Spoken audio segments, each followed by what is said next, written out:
Honda's progress in 2019 is fascinating to follow, and the Formula One storylines that we're tracking all the time. And there are no better people to talk about what's going on at the moment with Honda than Edd Straw and Scott Mitchell. Scott, every time we talk about Honda, there seems to be some sort of achievement or milestone that they've reached in their development. What's the latest thing that's got a lot of people at Honda and, of course, at Red Bull happy with the way things are going?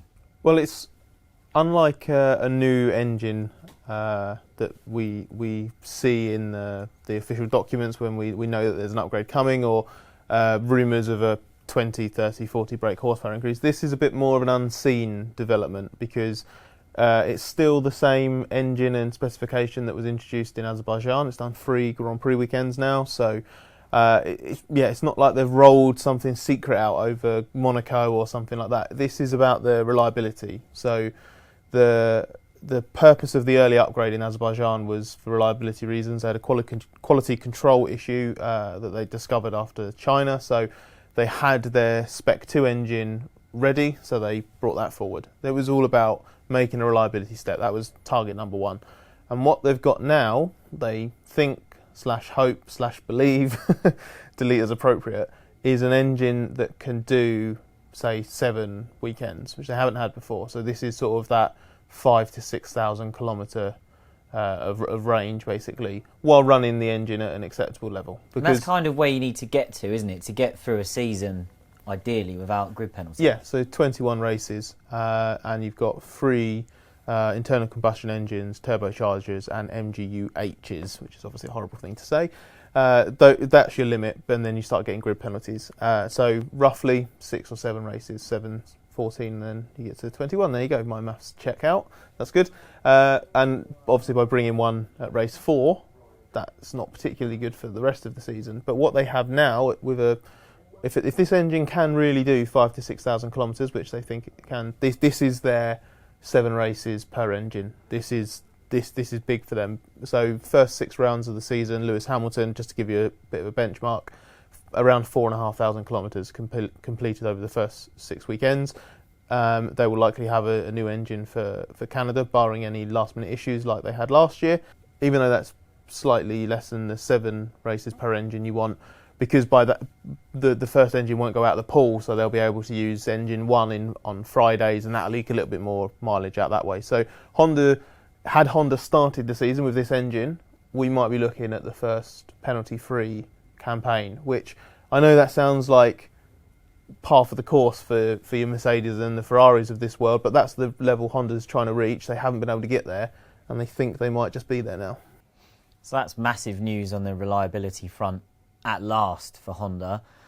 Ed, what do we think of Honda's performance so far this season? I think it's fair to say that we haven't looked at Red Bull and particularly Max Verstappen this year and thought, oh, you're way off the pace, you're being held back by the engine.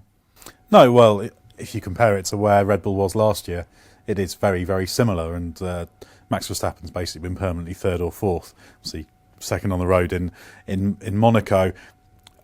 Still, ultimately, if you were to be asked which engine package do you want to compete at a Grand Prix tomorrow, you'd want a Ferrari or a Mercedes, but Honda's definitely making big gains. I think, although we have the caveat, we have to add that with the Renault engine, they've had the problem with the conrods, which they've basically got on top of, so maybe we haven't seen the absolute best of the Renault engine. French Grand Prix is the magic weekend, well, that's all going to happen apparently. But I think you can make a very good case that the Honda engine package is now stronger than the Renault engine package.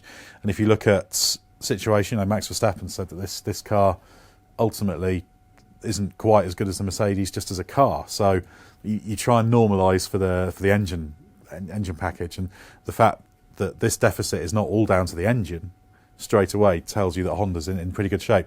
Stronger in the race than in qualifying still. Qualifying modes they have worked on, they've made progress. That's quite a difficult challenge because you do sacrifice reliability and that kind of thing, sometimes running these more savage engine modes. But Honda, what's brilliant from the point of view of anyone who wants to see as many engine manufacturers as possible, is they're now going step by step.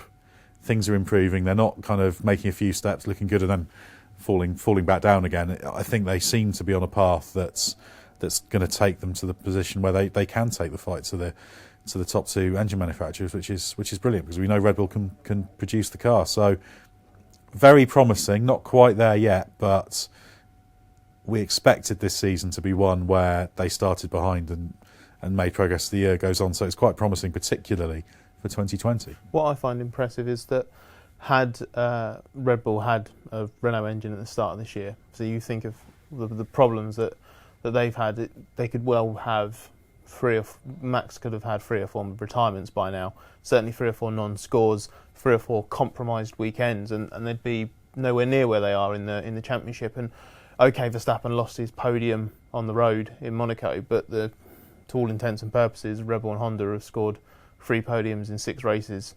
They've had the performance to and the reliability to do that over the start of the season, which is obviously Mercedes have moved the goalpost, so it looks unimpressive. We went into this season thinking they'd win in Monaco, for example, but just Mercedes have just gotten that little bit further.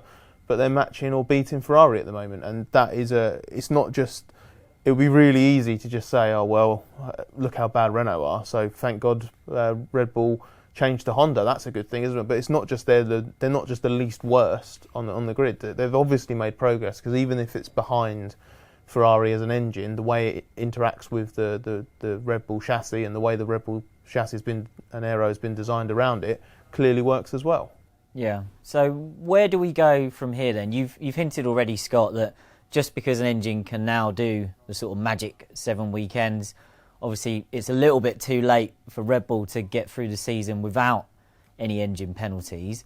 But are Honda now able to perhaps just map out some engine life and get an idea of where they're going to be for next year? What are their plans for the rest of this season? Yeah, they're going to still take a grid drop, just because this engine might be good enough to do 7 race weekends, but it can't do 9, and they need to do 18 races across 2 engines basically to avoid a grid drop. That's just not going to happen unless they tune it right down. But then I don't think Red Bull and Verstappen will be particularly happy about that. So what they need to do now is work out exactly how far they can eke these engines out. The plan, as I understand it, is basically this second engine that they've got in now runs as long as possible, and the hope is that they can bring forward spec-free. So they won't change this engine again until they've got an update. So what they don't want to do, I think, is get into a run of not having spec-free ready. Spec-2's running out of legs. They need to make a change, or they have a problem. Spec-3's not ready. Okay, you put another new spec-2 in, and then do you take, if spec-3 is ready 1 race later, 2 races later, do you take the change immediately because you want the performance, or do you delay it to avoid a grid drop so early? It's quite complicated.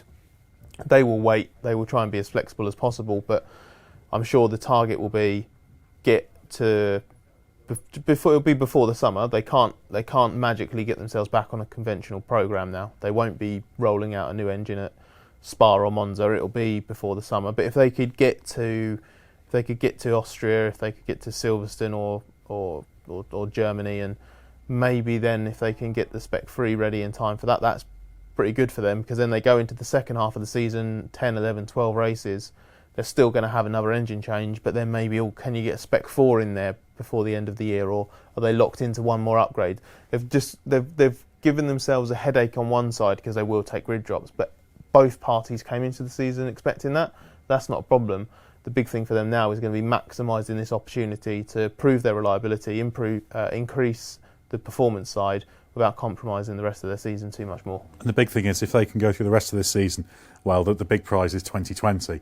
And could they actually have a title contending package, Red Bull Honda, in 2020? It's very possible, and I think that's the thing everyone hopes for. If Ferrari take a step and Red Bull and Honda take a big step, you've got a 3-way fight. It's easy to invent those things.